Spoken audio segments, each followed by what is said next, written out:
What's pulling? Just the ratchet straps. Sage.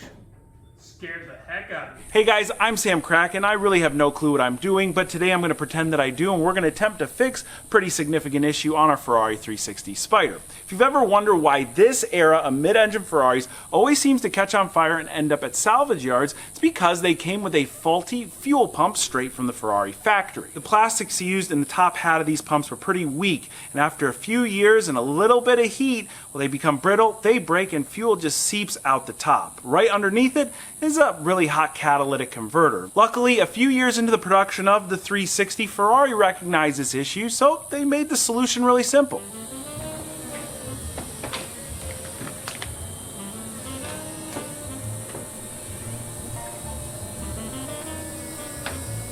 Instead of revising the part itself, they just created a nice little access panel here in the convertible top cassette, so you could easily access your fuel pumps and change them out like they're regular wear items. But like I said, that was a couple years into the production of this car. My blue Ferrari 360 is an earlier 2001 model year, and it doesn't have those access panels to get to the fuel pumps, which means we have to pull the entire convertible top assembly to get them out. The good news is, now that this model is nearing 2 decades old, they did finally revise the actual fuel pump.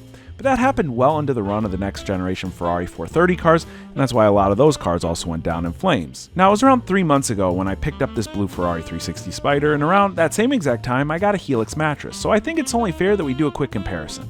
The Ferrari leaks around 1 liter of fuel per minute, where my Helix mattress leaks absolutely no fuel. I had to tow the Ferrari over 100 miles home on my trailer, where 3 months later, it's still sitting in the barn inoperable, but my king-size Helix mattress was delivered directly to my doorstep in a box. Setup only took around 15 to 20 minutes, and I started using it that very same night. Now, the Ferrari, it's about as rigid as it gets. No matter what position I try to lay on it, it's awful. Now, my Helix Dusk Lux, on the other hand, is the most comfortable mattress I've ever owned. Probably the worst part about the Ferrari was having to buy it. I had to shell out hard cash, and it came with 0 warranty implied or expressed, but every Helix mattress comes with a full 10-year warranty and has flexible payment plans and financing available. The clear winner here is this Helix Sleep mattress, which I got over at helixsleep.com/samcrack, or I'll just drop a link down in the description box. When you're there, you're going to want to take their sleep quiz. It's going to ask you a few quick questions and optimize the perfect mattress for you. Now, I sleep on my back, and I like a medium firm mattress, so Helix recommended me this Dusk Lux model. I've been sleeping on it the last 3 months, and it is incredible. It's got this really plush pillow top that feels so soft when you lay down, but as soon as you sink in just a smidge, there's that perfect amount of support that I like. To make sure it's perfect for you, Helix offers a 100-night sleep trial. Again, that's over at helixsleep.com/samcrack, or just hit that link in the description, and when you do, you're going to get up to $200 off your very own Helix mattress, plus 2 free pillows, which I find to be just as comfortable as the mattress. Again, that's over at helixsleep.com/samcrack.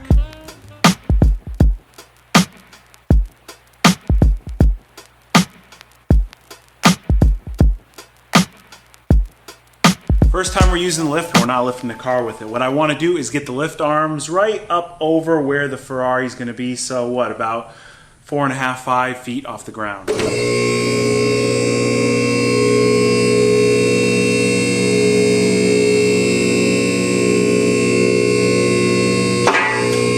Move. Okay, yeah. All we do is we lift these and then move. Okay. I'm going to keep going.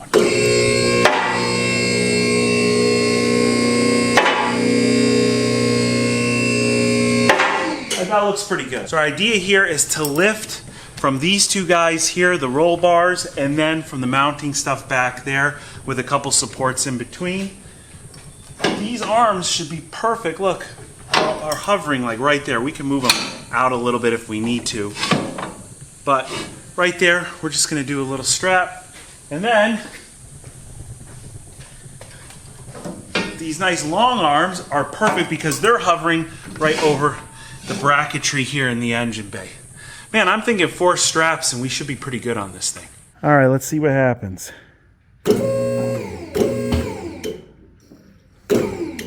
Stop. What are you seeing?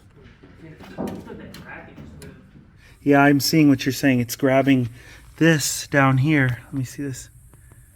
This is hitting this part of the frame of the car here. So we need to push this more forward while it goes up. We might have to do one side at a time, all right? So I'll go real slow.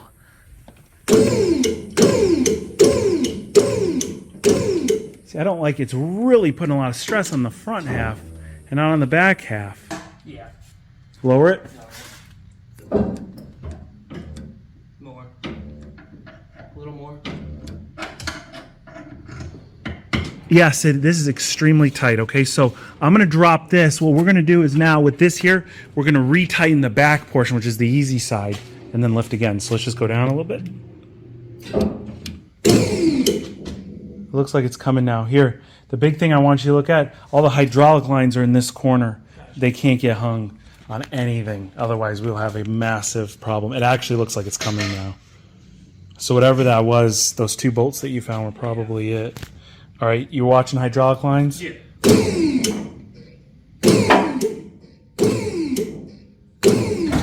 There it is. All right, dude, this is looking legit, but let's just go real slow. Okay, what are we getting caught on? Seatbelt? Yeah, I think we're good. Wait, do we want to, hold on. Seatbelt's not doing anything. Yeah, but this, okay, we just want, okay, yeah, you're right. Yeah, I think we're good just to go up. Okay, let's just watch this bracket. Yeah. That is what we want to make sure. Here, we'll just put this up and over. Yeah. Okay, here we go.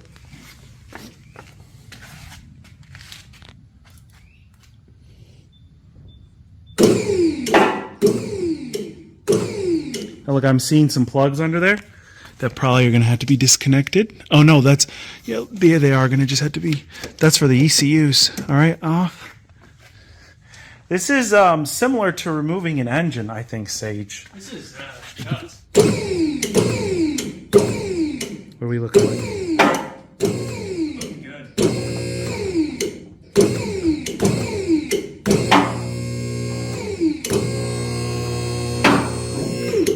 Oh, we're all the way at the top. So, well, what are we going to do? Yeah, that's going to be inconvenient. Well, that's what we want. How heavy is this sucker now? Oh, yeah, real heavy. So can we push the car? We can push the car forward. Oh, man. See, okay, here's our next problem. These braces are right there. I mean, we need another 2 inches and we'd be fine. But, come on. How are we? Ratchet it down a little bit more. Try to pull it up. Yeah, I don't know about that. I mean, I feel confident about the way it's being held. I think it's secured very nicely at this point. We've kind of figured out all the anchor points. We just gave it too much slack on the upside here. We're going to figure this out. This is exactly why you don't buy a convertible top. All right, let's see. You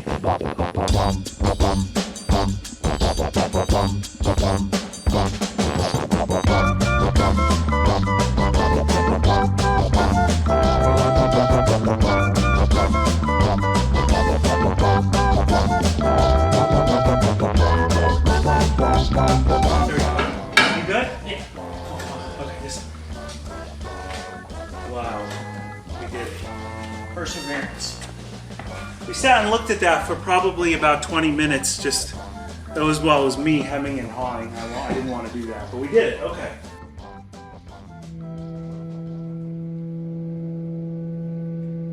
Make some nice music. Yeah. Slow and steady. But yeah, it's going real slow because obviously there's not a car on the lift, and this lift can raise 10,000 pounds. And what's on it right now? Probably a solid 350. This thing's really heavy. You think we're gonna be able to lift it, you and I, just like out of the way? I think we'll give it a shot. Okay. Oh wait, do we have dollies? Did our gecko buddy move? Here, let's move out, buddy. Let's go. Go. All right, buddy.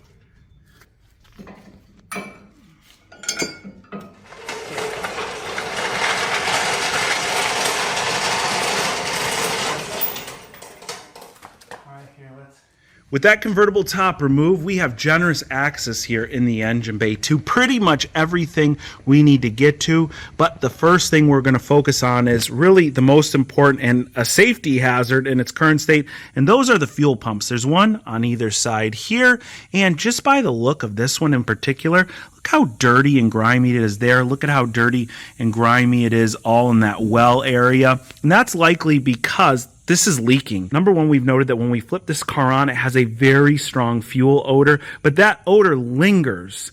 And it would linger because, well, if the fuel is leaking out of here and it's staying here, that smell's not going to go away until the fuel evaporates. Number two, fuel is petroleum based. So you see all this grime around here. When it dries, it leaves an oily residue, and that really collects the dust and the grease that comes about in the engine bay. So if I had to bet, I would bet that this one in particular, the driver's side fuel pump here, is leaking. While this one also looks a bit grimy, it's not as nearly as dirty in this area here, but just based on the color of the top hat here, I could tell that this is the old style fuel pump, and they're pretty cheap. So I'm just going to replace both of these at the same time. But before we replace them, let's see if they're actually leaking. In order to test this out, all we need to do is prime the fuel pumps. We don't even need to start the car, and pretty much every single car primes its fuel pumps when you turn its key to the accessory on position. So I'm going to set my camera up here, and if this is failed, you should see this circular section right here well up. That's typically where it cracks. You could see where the fuel line runs from the rail to the pump itself, and again, just based on the amount of dirt here, I think you're going to see something. But let me set my camera up and I'll flip that key to its accessory on position. All right, I just hit the immobilizer. Keys in the ignition. I'm going to flip it right now. There you go. Look at that. Instantly. Look at that. This thing's filling up real fast.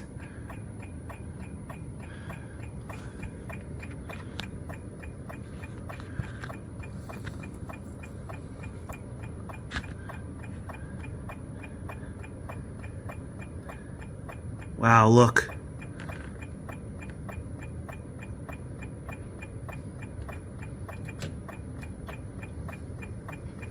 Look, it's still filling up with fuel.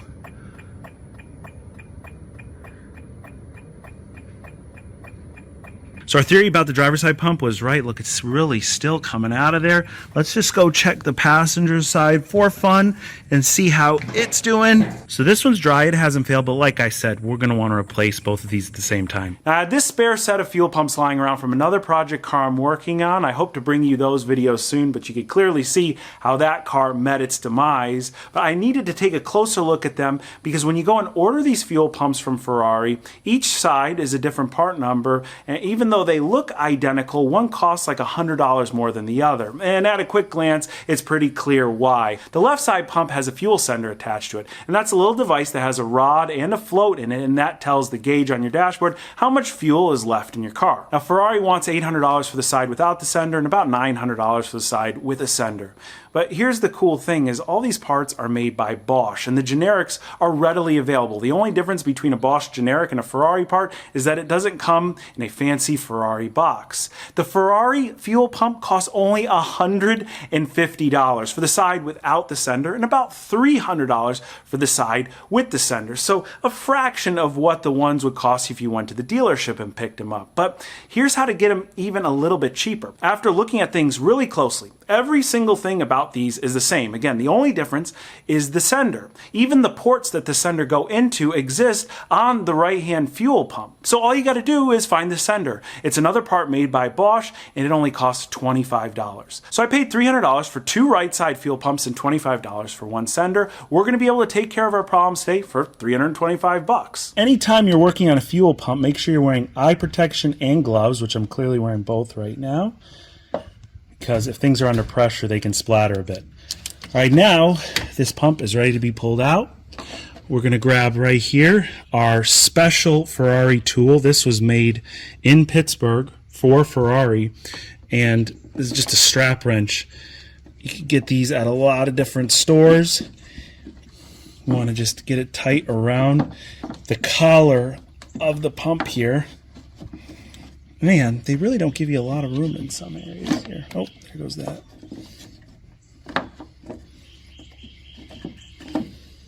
I feel like on the other car there's like these are higher up and you got more access to them. Okay, forget this. The strap wrench is kind of cumbersome. You might think you could get in here and just twist this collar off, and it's not that easy. So what I've got here is a pry bar, and I'm just going to kind of get it on the edge away from the body of the car and give it a little tap, and let's see if we can get it loose. Looks like it moved just a smidge.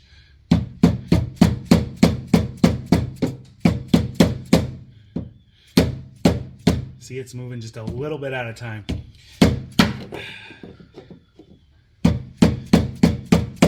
There we go. There we go. See it moving? Yep.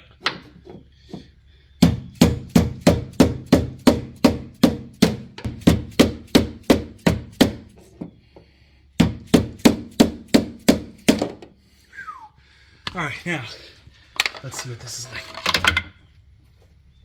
Still really freaking tight. So let's do that more. This might look like a dumb way to do it because we're destroying the collar as we hit it. However, if you're doing this job ever, you always want to replace the collars because they're old, plastic, and brittle, and they're what hold the fuel pump in place. If your pump is loose, well, what's going to happen? You're going to leak fuel out of the top of it again. So I've got 2 replacement collars, and they're only like $15 a piece. All right, let's see if it turns. Oh yeah, there we go.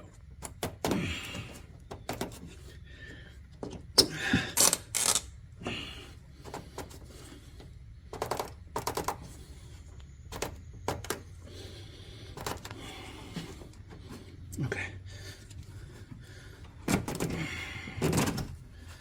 All right, there it is.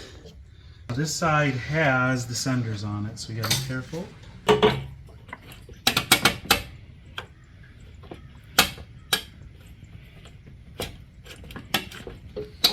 Right, there's one. All right, old pump out of the car. You could tell the difference in the caps by the color. Notice the new revised part is a bit more like yellow orangey, whereas the old one is lighter, closer to white. Now this also has the old style sender on it. You could tell because the float at the bottom is in the shape of a ball versus the shape of a cylinder on our new one. Remember, this is an opposite side fuel pump here, but all we need to do to turn it into a driver's side fuel pump is install the sender. So this is really slick. All you do is you go and run the little guides down the side here, push it in, and then this should just snap into place. Watch. There you go. That's it. Now we do have these 2 red wires. What I'm going to do is come over to our other fuel pump and see there's one coming out from, let's just call this the left side and then the right side. And if we trace it up, it's this wire, and that one goes to the one farthest outside. So left goes farthest outside, right goes second in. I'm going to grab our left, and we'll run it up this zip tie.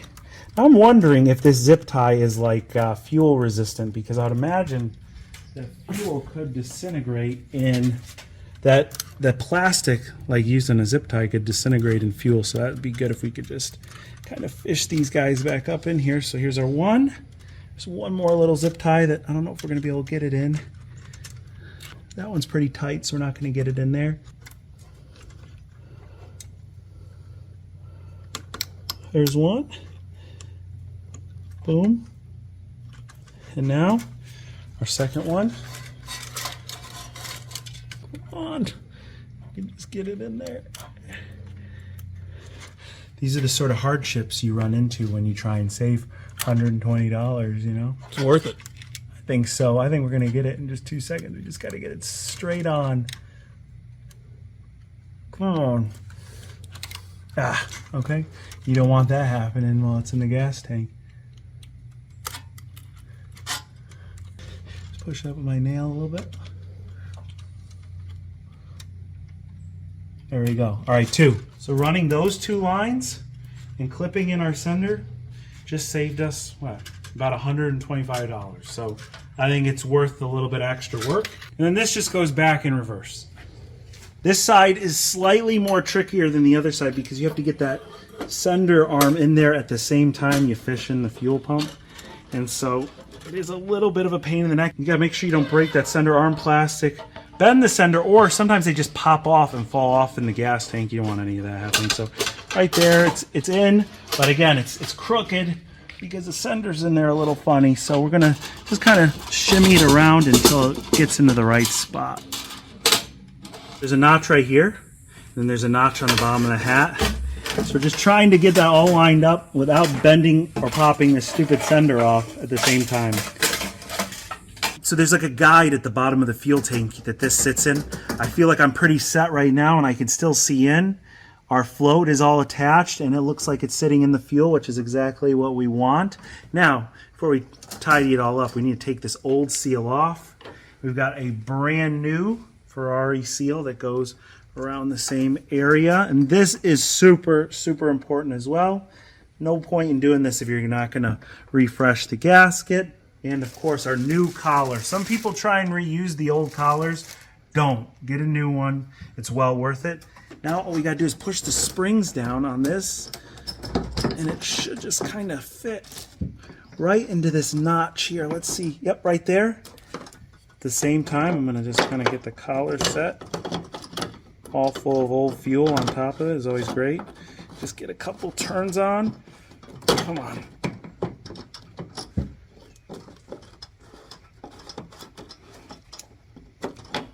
If only I had a spare set of hands, you know, like it might be easier, but... For real. Yeah, if only there was someone else here that could help. It's unfortunate. Now it's time to see if our special Ferrari made in Pittsburgh tool works.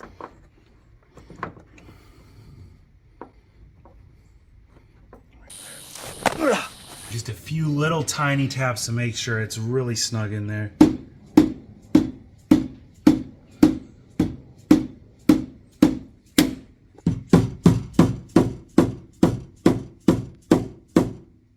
All right, that's really tight. Hose. Back on. Just press in place. Electrical connector in. Safety clip on. Let's see how quick we can remove and replace our passenger side pump. Keeping in mind it doesn't have a sender, so it should be a whole lot easier to sit in place. It's currently 2:25. The time starts right now. All right, remember gloves and eye protection. And if you don't want to die of breathing in gasoline, a mask would be good too. And also run your Ferrari down as low fuel as possible, as long as you know that fuel's not making its way onto the headers of the catalytic converter. All right.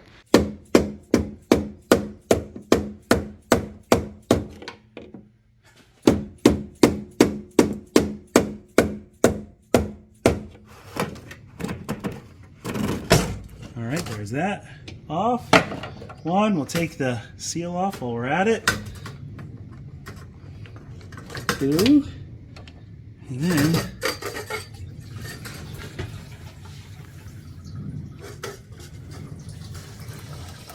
well, this one, since there's no sender, I can dump a lot of the fuel out.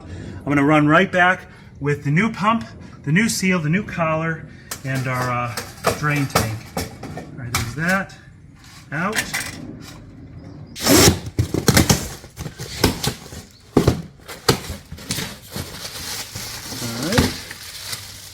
No prep in this pump. Let's grab it. Gonna look for the arrow on the top, which has, see the notch I was talking about on the other side?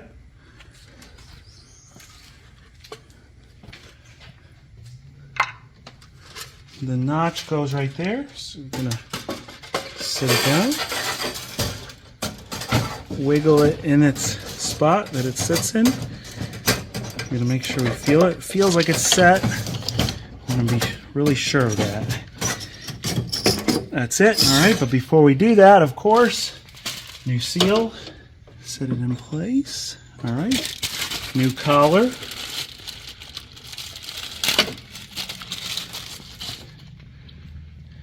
All right, here we go. Let's do it like this. Okay, that's definitely set. Man. Second set of hands would be really helpful to not drop my $2,000 engine computers in the engine bay right on top of the catalytic converters like that. It's a rough life. All right, a couple turns. We'll go as much as we can by hand. And because we're doing a speed run, We're gonna say forget that special tool. I'm gonna grab this and this.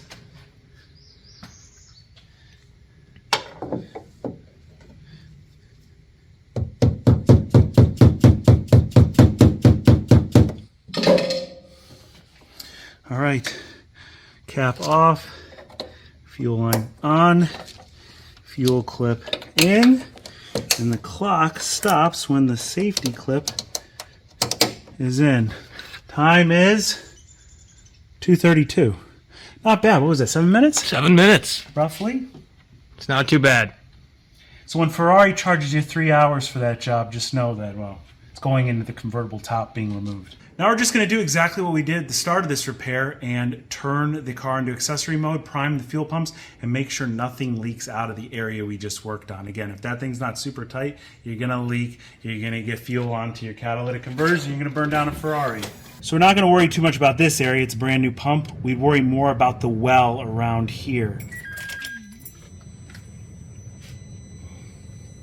All right, should be bringing fuel up.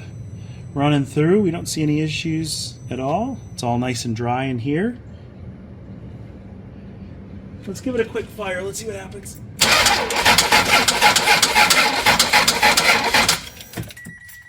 And we got a dead battery. What's new? There's no fuel.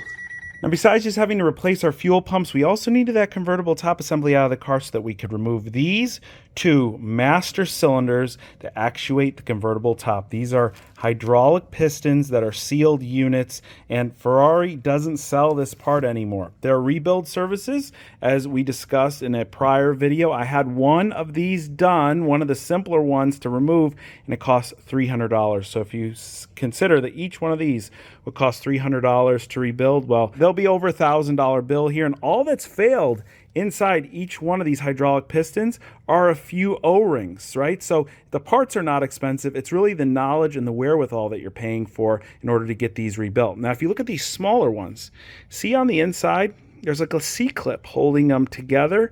Once you remove that C-clip, in theory, this piston that slides in and out should be able to just be pulled all the way out. You refresh your O-rings, you reassemble it, and you're good to go. These bigger ones, there's no clear area where they just come apart. I don't see a C-clip anywhere. I don't see any bolts holding it together. It seems to be one complete sealed unit. So if you're watching and you have any tips or tricks on how to split open those hydraulic pistons without destroying them so that we can refurbish them and save hundreds of dollars, please let me know in the comments or just email me at samcrackauto@gmail.com. With that convertible top up and out of the Ferrari, I've had a closer look in the engine bay, and this thing is sweet. It seemed to have had a major service at least once in its life, and everything's just in really nice shape. Not a lot of leaks or anything like that. There's a few little things wrong with it. Of course, it's been sitting for several years, but I think once we get those top hydraulics situated, and again, a few little maintenance items while the convertible's out, this is going to be one super nice Ferrari 360 at a dirt cheap price. And if that excites you as much as it does me, go ahead and hit that like button. Also, if you're not already following me on Instagram, where I'll post updates to cars like the Ferrari 360, that 335i that I'm planning on giving away soon, or any of the new cars coming to the channel there before anything goes live here on YouTube, well, just visit me here or hit that link down in the description box. Guys, I want to thank each and every one of you for watching today, and I'll catch you very soon.